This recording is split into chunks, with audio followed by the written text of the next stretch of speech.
नांदेड़ में auto rickshaw चालकों ने आरटीओ विभाग द्वारा की जा रही कथित शोषण और मनमानी के खिलाफ जोरदार आंदोलन छेड़ दिया है। प्रादेशिक परिवहन अधिकारी कार्यालय आरटीओ के सामने धरना प्रदर्शन करते हुए ऑटो चालकों ने अपनी व्यथा और समस्या रखी। चालकों का आरोप है कि विभाग द्वारा उनसे गैर जरूरी जुर्माने और शुल्क के नाम पर पैसों की वसूली की जा रही है, जिससे उनकी रोजी रोटी पर असर पड़ रहा है। आंदोलन के दौरान ऑटो रिक्शा चालकों ने मांग की कि आरटीओ द्वारा की जा रही लूट बंद की जाए और उनकी रोजमर्रा की समस्याओं को समझते हुए न्यायपूर्ण कार्रवाई की जाए। साथ ही चालकों ने यह भी चेतावनी दी कि यदि उनकी मांगे पूरी नहीं हुई तो आंदोलन और भी तीव्र किया जाएगा। महाराष्ट्र ऑटो रिक्षा कृती समिती, महाराष्ट्र राज्य व संलग्न टायगर ऑटो रिक्षा संघटना महाराष्ट्र राज्याच्या वतीने आज राज्यस्तरीय एक दिवसीय धरणे आंदोलन आहे। जसे की महाराष्ट्र सरकारने जो ई रिक्षा आणि ई बाईक टॅक्सीला परवानगी दिलेली आहे। रिक्षा चालकांचे कल्याणकारी महामंडळ पेंडिंग आहेत। शहरात नांदेडमध्ये शहरातील खुले परवाने चालू आहेत।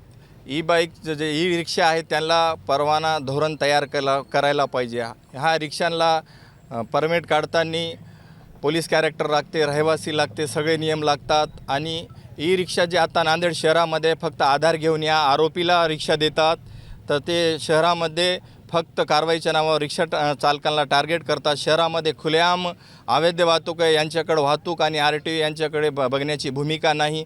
फक्त महसुलीच्या नावाखाली रिक्षा चालकावर कारवाई करून दररोज लाखो रुपये दंड करत आहेत। हे याच्यानंतर पुढे चालणार नाही, कारण की आम्ही वारंवार निवेदने दिलेली आहेत, उपोषणे केलेली आहेत। कारण की आज पूर्ण 26 जिल्ह्यामध्ये हे आंदोलन आहे।